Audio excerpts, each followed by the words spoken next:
Ngayon nga ay namamayagpag ang ating kababayan na si Cuadro Alas Janriel Casimero sa Bantamweight Division na may hawak ngayon ng WBO Bantamweight World Title. At marami na nga ang nag-aabang kung kailan mangyayari ang kanilang sagupaan ng Unified Champion at undefeated boxer na si Naoya Inoue. Kung sakali ngang maganap ang bakbakang ito, ay gaano ba kalaki ang tsansa ng ating kababayan na talunin ang tinaguriang monster ng Japan? Kaya naman sa bidyong ito ay aalamin natin kung sino ba ang mga undefeated boxer na tinalo ni Janriel Cuadro Alas Casimero. Sa ngayon nga ay may kabuuang 34 fights itong si Casimero at 4 nga sa mga nakalaban niya dito ay undefeated.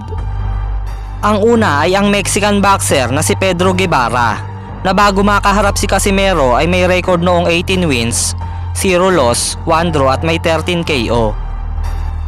Ang kanilang laban ay ang unang pagdidepensa ni Casimero sa kanyang IBF Light Flyweight World Title kung saan dumayo pa nga si Casimero sa baluarte ni Guevara sa Mexico noong August 4, 2012. Sa unang round ay napabagsak nga agad ni Casimero si Guevara. At sa kabuuan nga ng laban ay dinomina ni Casimero ang bakbakan. Ngunit natapos nga ang kanilang laban sa pamamagitan ng split decision pabor kay Casimero.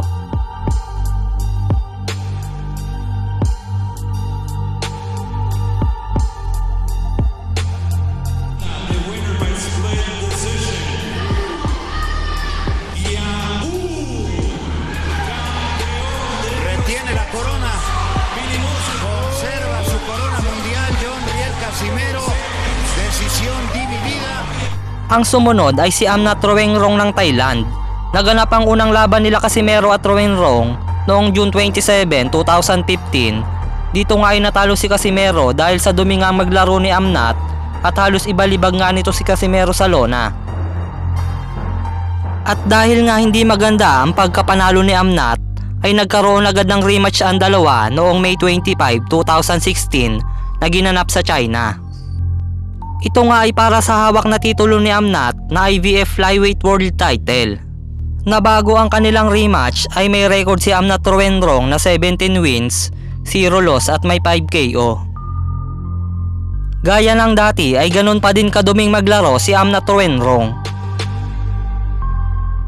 Ngunit pagdating ng round 4 ay dito na nga bumagsak si Amnat at dito na rin tinapos ni Casimero ang laban. We fights loose. Big left hook from Casimero. And he caught him. And he looks hurt. Oh, he looks really hurt. And he's got up. Surprisingly up, he's taking out net run. Good right to the body.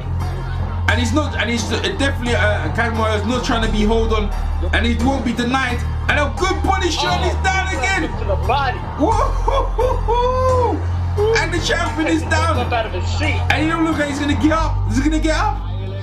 Now the fight was waved off by Tony Reeks. แชมป์คนใหม่ครับแชมป์โลก IBF รุ่นฟลายเวทคนใหม่จอห์นริโอ คาซิเมโร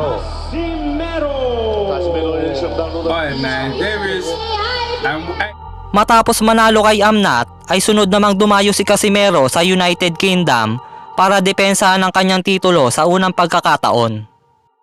Kontra sa undefeated British boxer na si Charlie Edwards na may record noong 8 wins, 0 loss at may 3 KO. Mataas ang kumpiyansa ni Edwards na maaagaw niya ang titulo kay Casimero, ngunit pagdating ng laban ay dinomina ni Casimero ang batang British boxer. Olmaz bir heyecan sizi bekliyor. 24 Eylül'de de İngiltere'de olacak. Boks heyecanı, Matchroom geceleri boksta gerçekten sürükleyici. Manchester'da olacak o maç, Londra'da değil. Onun altını önemli çizmek istiyorum. WBA Dünya Şampiyonluğu hafif siklette.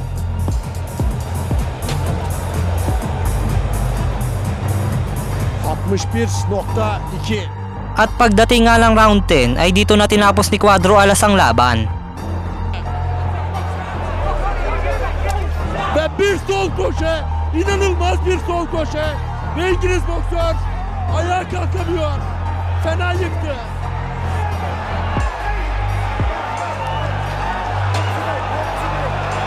Bana doğru yürü diyor hakem. Bitirecek neredeyse. Herkes bitir diyor bakın seyirciler. Casimero. Acımasız bir adam. İşte bakın knockout. Dünya şampiyonluk unvanını korumaya devam ediyor. The winner and still the IBF Flyweight Champion of the World, John Riel Casimero. Ang sumunod ay ang laban ni Casimero sa pambato ng bansang Ghana na si Doc Maika na ginanap noong September 26, 2020 sa Connecticut, USA.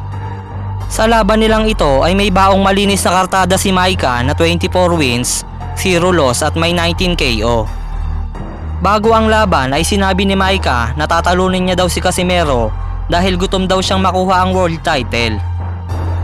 Ngunit pagdating ng laban ay pinagmukhang mahinang nilalang ni Casimero si Maika at tinapos ang laban sa loob lamang ng 3 rounds. Lahat nga ng mga nakalabang undefeated ni Casimero ay tinalo niya. Kaya naman hindi malayong gawin niya rin ito kay Naoya Inoue.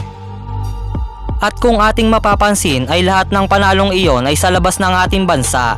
Ang iba pa nga ay sa baluarte mismo ng kalaban. Kung kayo ang tatanungin, ilang porsyento kaya ang chance ng talunin ni Casimero si Inoue? I-comment nyo lang yan sa baba at isa-isa natin yung babasahin. Bago tayo matapos ay shoutout muna sa ating mga tagapanood. Hanggang dito na lang mga boss. Sana nagustuhan nyo ang ating video. Salamat sa panonood.